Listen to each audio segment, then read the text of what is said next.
Britain is entering dangerous territory, politically and financially, and your savings could be caught in the fallout unless you prepare properly.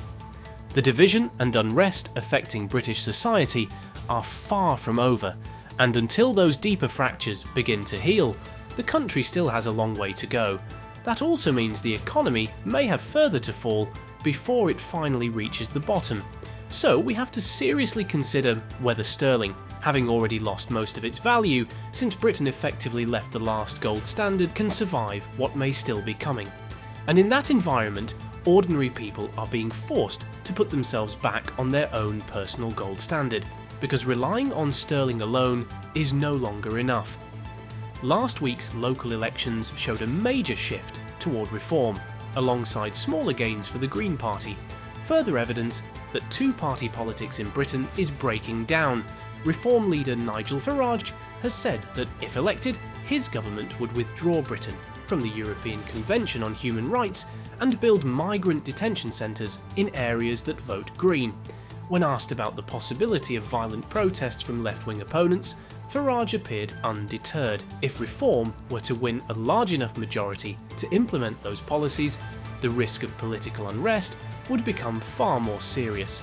Many will remember the poll tax riots of 1990, and if a reform government pushes through its agenda, resistance from those ideologically opposed to that direction could severely undermine national stability. The problem for us all is that Britain's finances are already balanced on a knife edge.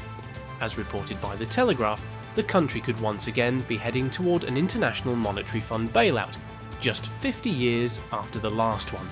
And if that happens, it could mean austerity. The IMF does not provide financial support without strict economic conditions attached, and austerity imposed from outside the country could trigger widespread political unrest, further damaging Britain's standing in international markets. If 5% yields on 10-year gilts already look alarming from the government's perspective, then conditions could become far worse before they improve.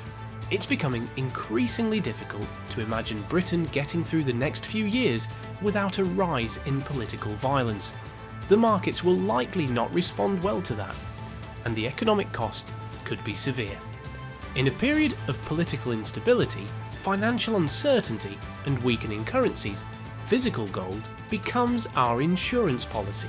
Remember to subscribe to our channel so you can keep up to date on gold and how you can protect your wealth in these uncertain times.